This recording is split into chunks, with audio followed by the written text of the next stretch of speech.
Уште едно премислување или само политички театар? Зошто премиерот не го повика директно генералниот секретар на партијата Александар Кирацовски да си поднесе оставка?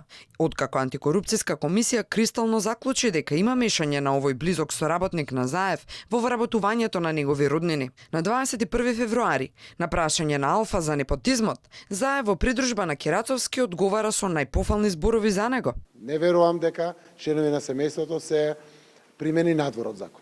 Немам таков доказ, ни па некој истакнал, се работи за етичкиот однос натре и етичкиот однос на појавите кои што денеска веќе ни се случуваат.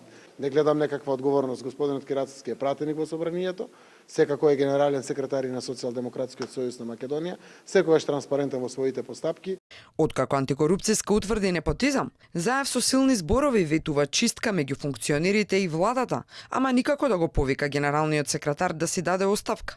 Директно наредба испраќам до сите. Веднаш да се повлечат од работните места кај што се. Директно тамо, само така ќе функционира систем. Дали на Кирацовски не му може ништо ни вперениот прст од антикорупцијска?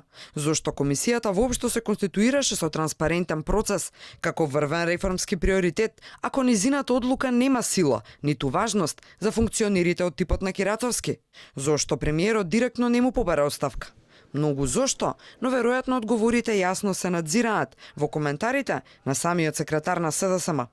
Немало никакво влијание. Не знам кој дал таква информација, но погрешна е. Антикорупционерите констатираа дека се сомнителни околностите за вработувањето на неговата сестра, како и мајката и таткото на неговата сопруга. Покрај Кирацовски, судир на интереси и непотизам, комисијата констатираше во случајот на сестрата на министерот Бектеши, потоа синот и мајката на пратениците Мира Стојчевска и Костадин Костадинов, сестрата на министерот за култура Асаф Адеми, кај сопругот на државниот секретар во МНР Магдалина Несторовска, како и кај роднина на прилепскиот градоначалник Илија Јовановски. Но не е само непотизмот. Сите скандали што изминатите 2 години се случија не повлекоа оставки. А Заев, кога беше лидер на опозицијата, тврдеше оти ќе му каже збогум на секој кој нема да испорача резултати. 2 месеци откако влезе на Илинданска, соопшти дека двајца функционери се под истрага за корупција. Но тој скандал потоа се изгуби низ месеците.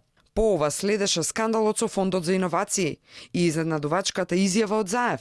Рече, одиако делел оставки, како потоа ќе нашол луѓе што ќе работат во власта. Прво не го кршат ни законот, зошто да побараме оставки? Ако така ние бараме оставки, после ќе се мислиме од кај да најдеме луѓе да ги ангажираме во власта. Апсолутно, луѓето постапуваат етички, јас тоа го поздравувам.